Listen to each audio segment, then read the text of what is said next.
It was a quiet Tuesday morning on the ranch. The sun was just starting to rise over the hills, casting golden rays across the fields. The early morning dew clung to the grass, glistening like tiny diamonds. My dogs were barking in the distance, likely chasing after a deer or simply announcing their dominance over the vast empty land. I had just finished my cup of coffee, feeling the warm rush of caffeine run through my veins, preparing myself for a long day of work. I had a to-do list that stretched longer than I cared to admit, but it was nothing out of the ordinary, just a daily grind of running a ranch. Then I heard it, the sound of tires crunching against the gravel driveway. It was a sound I had heard hundreds of times before, but this time it was different. The noise was sharper, more deliberate, almost like a message in the form of sound. I squinted through the window, expecting to see one of the neighbors dropping by to say hello, or maybe a delivery truck bringing hay or supplies. But as I looked, I saw something I didn't expect. Two black SUVs rolling up the driveway, their tinted windows reflecting the sunlight. They stopped right in front of my ranch house with precision. No hesitation.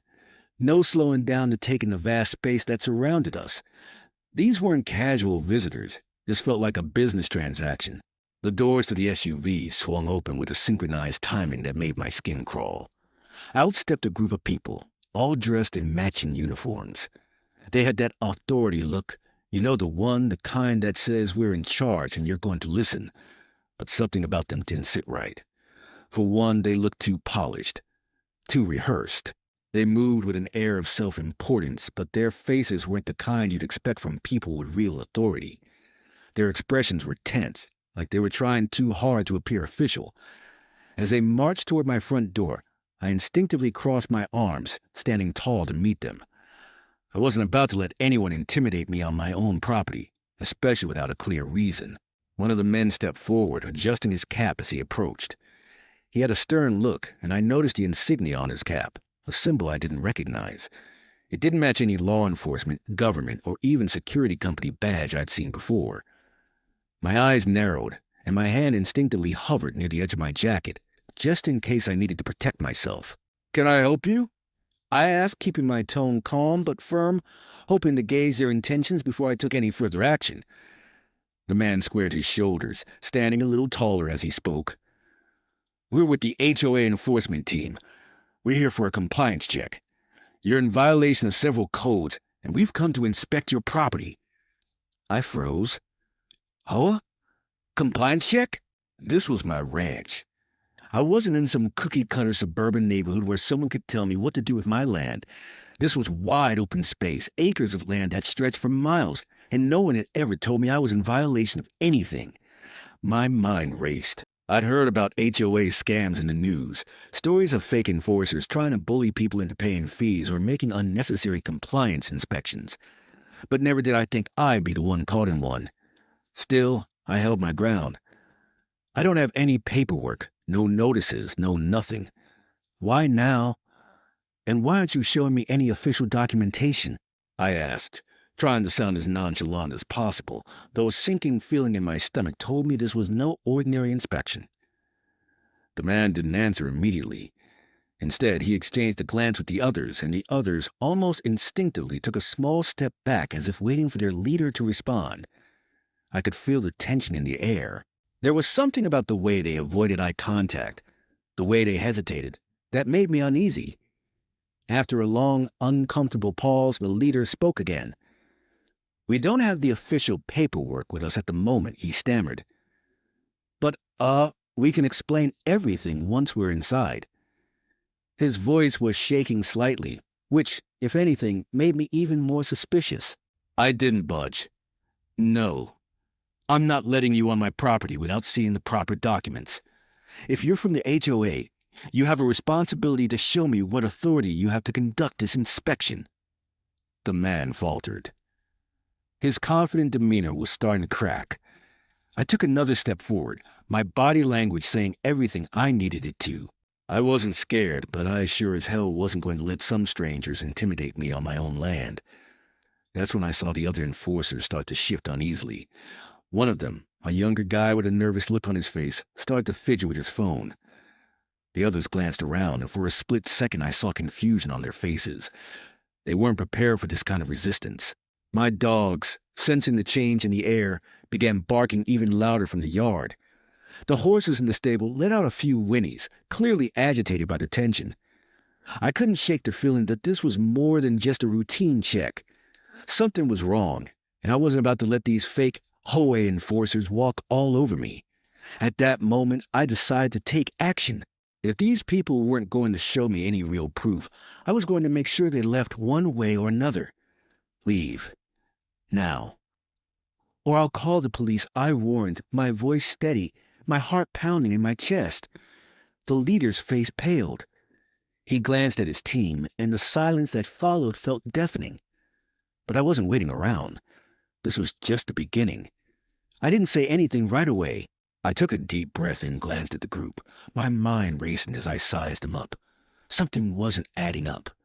For one, I had lived here for years without a single warning or notice about any violations. If the HOA had an issue with my property, they would have sent me something in writing, and it would have been addressed properly.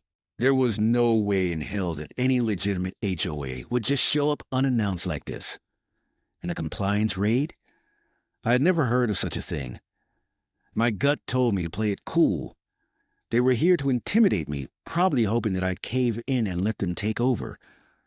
But I wasn't about to let that happen. I had worked too damn hard to build this place from the ground up. I crossed my arms and stood firm, hoping my calm demeanor would unnerve them. I didn't want to give away too much, but I knew I couldn't let them see how unsettled I was. Can you show me the official documents for this inspection? I asked, my voice calm but carrying the weight of someone who knew what they were talking about. There was a brief moment of silence, the kind of silence where everyone involved knows something isn't quite right. The man with the cap hesitated, looking down at the ground as if trying to avoid my eyes. I watched his colleagues shift uneasily, their eyes darting around nervously. It was as if they had rehearsed some script, but now they didn't know how to improvise when it didn't go according to plan. I could feel their discomfort, and that only made me more suspicious. Well, we don't have the official paperwork with us at the moment. But, we can explain everything once we're inside, the so-called leader of the group said, his voice stumbling over the words like he wasn't sure how to lie convincingly.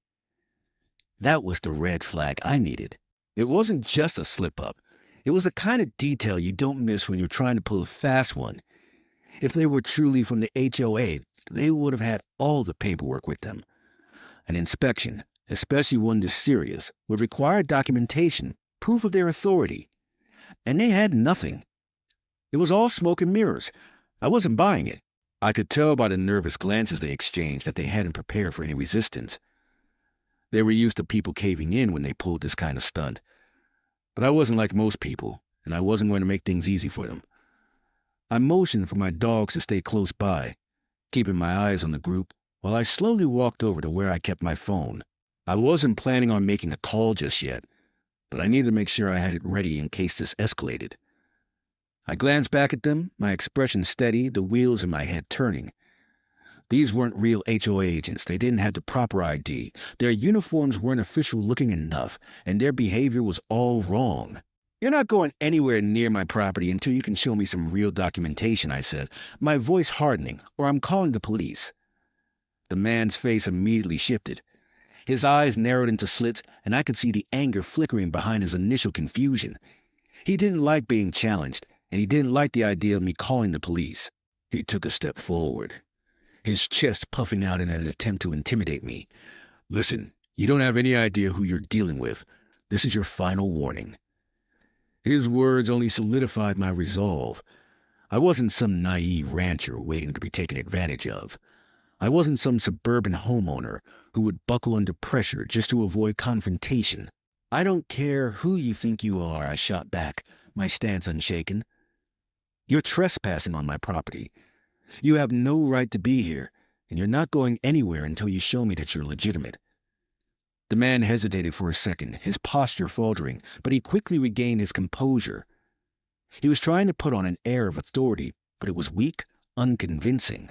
I could see it in his eyes. He wasn't used to being called out like this, and it was throwing him off. Behind him, the rest of the group stood motionless, unsure of how to handle the situation. Their eyes shifted from me to each other. They were waiting for the leader to take control, to somehow calm the situation down and steer it back to their plan. But their leader was losing his grip. I kept my arms crossed and waited, my eyes locked on him. I wasn't going to back down. These people had clearly been expecting an easy mark, someone who wouldn't ask questions, someone who would roll over and let them do whatever they wanted. But not me. Not today. I took another deep breath, focusing on the task at hand. If they were truly from the HOA, they would have come prepared with the correct documentation and identification. If they couldn't produce that, then I wasn't going to entertain their little game for another second. The leader continued to glare at me, his frustration rising, but there was no denying the discomfort in his eyes. He had underestimated me, and now the tide was turning. I could feel it. He wasn't sure how to handle a situation like this. He had thought I would fold, and now he was realizing he had made a huge mistake. "You're making a big mistake," he spat, but his voice was quieter now, less certain. "Well, that's funny," I replied. "I was about to say the same thing about you." And that was when it became clear. They had no business being here. They weren't part of the HOA, and they had no legitimate reason to be on my property. All they had were lies and intimidation tactics. They were going to learn that trying to scam me was a mistake they'd never forget. It was then that one of the supposed enforcers spoke up, and my blood ran cold. His voice was harsh, tinged with frustration, as he declared, "We don't have time for this. We can just handle this the hard way if we have to." I could feel the tension in the air, thick and suffocating, and the words hung there like a threat that had just been thrown down on the table. My instincts kicked into overdrive. Every nerve in my body went into alert mode. I had been trained for situations like this. As a former Navy SEAL, I had learned to spot danger a mile away, and these guys were definitely acting like they had something to hide. The way they were moving, the way they were talking, they were pushing boundaries, testing my resolve. But what were they really after? What was their end game? At that moment, I realized that this wasn't about some code violation or compliance check. No, they weren't here for that. This was something else. Something far darker. They were trying to force their way onto my property to intimidate me. They were trying to take control, and I wasn't about to let that happen. I had been in high-pressure situations before. This wasn't my first confrontation, but something about this felt different. The leader's words didn't just unsettle me. They confirmed my worst suspicion. This wasn't about the law. It was about power, manipulation, and fear. And I wasn't about to let them use those tactics on me. I kept my cool and did the only thing I knew how to do best. I pulled out my phone and hit the emergency dial button. My thumb hovered over the call button, but before I could press it, something unexpected happened. The leader, in one swift movement, lunged at me. His arm shot out, and I could feel his momentum building as he closed the distance between us. Now let me tell you something. Being a Navy SEAL isn't just about having muscles and looking tough. Sure, physical strength is important, but it's more about knowing how to handle yourself in a crisis. It's about staying calm under pressure, thinking quickly, and having the presence of mind to anticipate what's coming next. And as this man lunged at me, I didn't panic. I didn't flinch. I knew exactly what to do. With a fluid motion, I sidestepped, just enough to avoid the full brunt of his attack, and used his momentum against him. As he moved past me, I planted a firm hand on his shoulder and, with minimal effort, guided him down to the ground. His body hit the dirt with a loud thud, and for a moment, all I could hear was a surprised gasp of the other men in his group. The other enforcers froze, their eyes wide, their mouths hanging open in disbelief. I could feel the shift in the air. The confidence they had entered with evaporated in an instant. They hadn't expected this. They hadn't expected me to fight back, and they certainly hadn't anticipated being outmatched by a former military operator. Their leader, now sprawled on the ground, groaned in surprise, his earlier bravado evaporating like mist in the morning sun. I didn't take my eyes off the rest of the group. I knew the situation wasn't over. This wasn't some easy win. These people were still a threat, and I had to make sure they knew they weren't going to get away with it. "Get up," I said coldly, keeping my voice steady. "Get up and leave. Now." I could see the hesitation in their eyes. They were unsure how to handle someone who wasn't going to be intimidated. The man on the ground struggled to regain his composure, his face flushed with embarrassment and anger. He tried to push himself up, but he wasn't quick enough. "Do I need to call the authorities?" I asked, my gaze shifting from one face to the next. "Because if I do, I guarantee you'll regret it." The hesitation was palpable. They exchanged quick, nervous glances, clearly rethinking their plan. But the truth was, they weren't prepared for a person like me, someone who had faced much more dangerous situations and survived. They were out of their depth, and they knew it. That's when it hit me. This was no HOA. These weren't legitimate enforcers of any property codes. They were something else entirely, likely some kind of con artist, trying to intimidate me into submitting to their demands. I stood over the man, still grounded on the dirt, watching as his colleagues nervously shifted their weight from one foot to the other. They were realizing that they had made a huge mistake. They had chosen the wrong person to mess with. With a final glance, I stepped back, not letting my guard down for a second. "I suggest you leave, and don't ever come back." The man on the ground finally managed to get up, his face red with humiliation, and motioned to the others. Slowly, they backed away, their steps tentative and unsure. They didn't need to be told twice. They knew their game was up. As they retreated to their vehicles, I stood there, watching them leave, a sense of satisfaction building in my chest.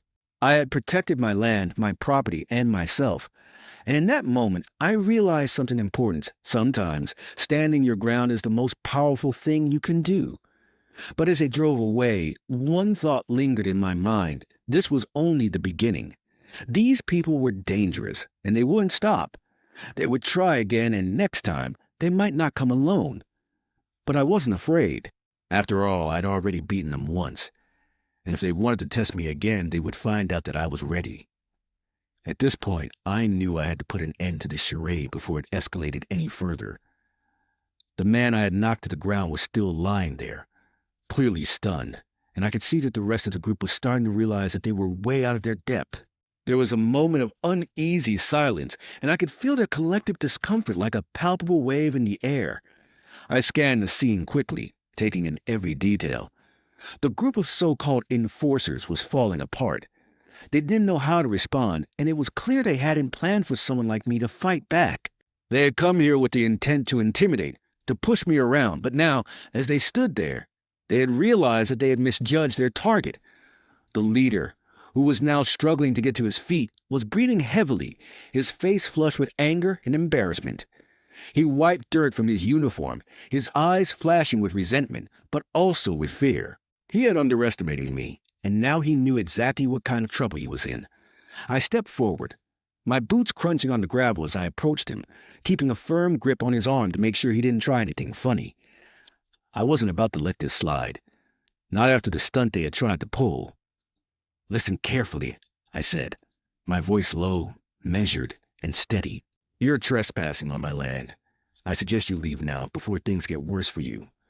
This is my property, and I don't take kindly to people who think they can just walk in and push me around." His eyes widened, and for a moment he hesitated. His bravado had completely evaporated. I could see the uncertainty in his eyes, the realization that this wasn't going to be as easy as he had thought. The other enforcers stood behind him, shifting nervously, their body language betraying their discomfort. One of them, a man who had been standing quietly in the back, took a step forward. He opened his mouth, probably to say something to defuse the situation, but his words faltered. His lips moved, but no sound came out. The fear was settling in, and they were starting to see that they had picked the wrong ranch to try their little scam. I leaned in a little closer to the leader, making sure he knew I wasn't bluffing. "This isn't a game," I said, my tone hardening. "You can either get in your cars and leave now, or you can stay and I'll call the police. Either way, you're not getting away with this. I'm not some naive homeowner you can intimidate." He swallowed hard, the color draining from his face. I could see the internal struggle as he weighed his options. He had come here expecting an easy mark, someone who would cower at the first sign of authority. Instead, he had encountered someone who wasn't afraid to stand up for himself, someone who had the training, the resolve, and the experience to handle this kind of situation. The silence stretched on, but it was becoming clear that their plan was unraveling. One by one, the rest of the so-called enforcers began to back off. Their postures changed, no longer aggressive but defensive, almost apologetic. They had come here to intimidate, but now they were realizing that the tables had turned. They had overplayed their hand. I could see the leader's resolve crumble, and he cast a quick glance toward his group. He muttered something under his breath, probably about needing to report back or make another attempt, but the damage was already done. It was too late. They weren't getting away with this. "You don't have anything," I said, cutting him off before he could even finish his sentence. "You don't have the right paperwork. You don't have any authority here.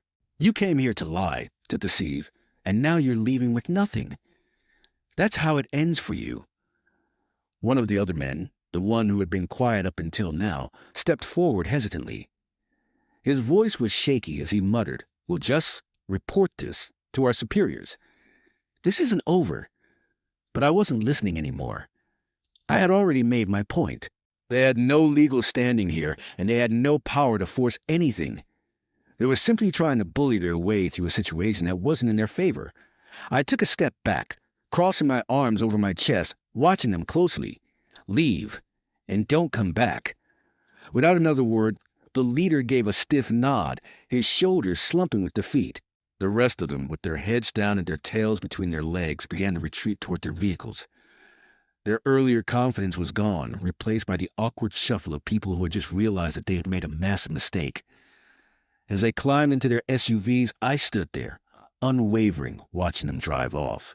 The tires of their vehicles kicked up gravel as they sped away, and I couldn't help but feel a sense of satisfaction wash over me. I had stood my ground. I had faced down these imposters and won. But this wasn't just about me winning. It was about sending a message. These scammers had tried to take advantage of me, but they had learned the hard way that I wasn't someone who would let that happen. Not on my watch. As the dust settled, I felt a quiet sense of relief. This was over, for now. But I knew one thing for sure. If they ever came back, I'd be ready. And next time, they wouldn't get off so easily. The showdown was over. But the lesson they learned was crystal clear. You don't mess with someone who's prepared to fight back. As the fake HOA agents disappeared down the driveway, I stood there, letting the events of the past few minutes sink in.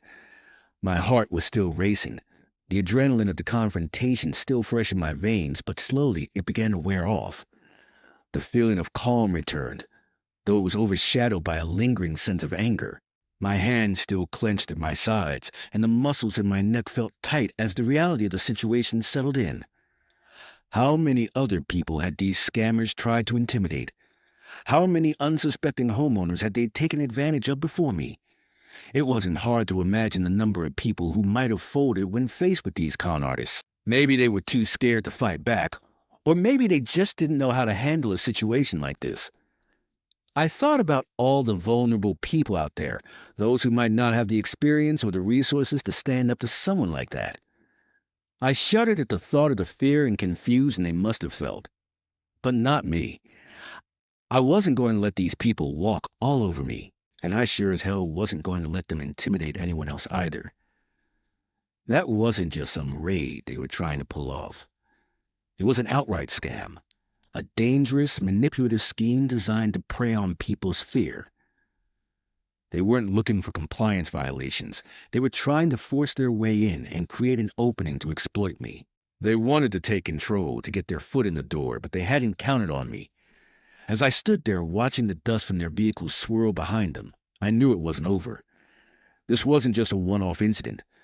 These kinds of scams were becoming more common, and they weren't going to stop just because I had caught them. If anything, I had no doubt that they would try again, either with me or with someone else. They would come back if they thought they could get away with it. But this time, I was ready. I wasn't going to let them get away with it again. I pulled out my phone and immediately began typing up a report. I was going to make sure the authorities knew exactly what had happened. I wasn't about to let these people continue their scam unchallenged. I wanted to make sure they were tracked down and held accountable. This wasn't just about protecting my property anymore.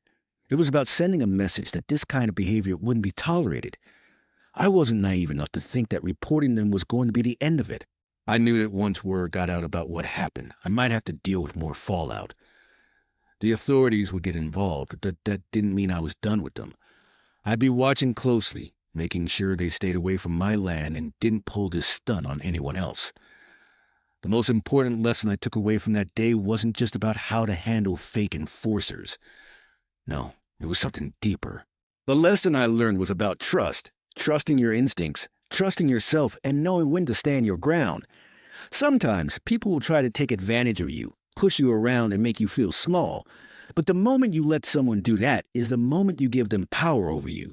It's easy to back down when someone comes at you with authority or intimidation, but that's when you have to dig in your heels and push back. It's about taking control of your own space, your own life. It's about not letting anyone dictate how you live, especially when they're in the wrong.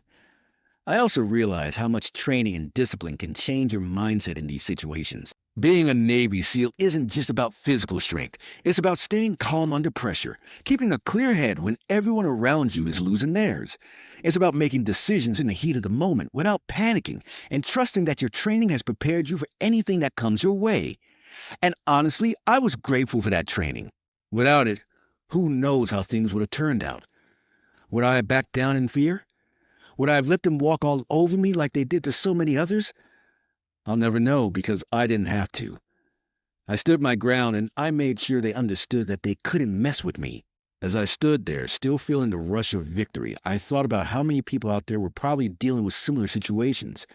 Maybe not with fake HOA agents, but with other scams, frauds, and intimidation tactics that people try to pull on unsuspecting individuals.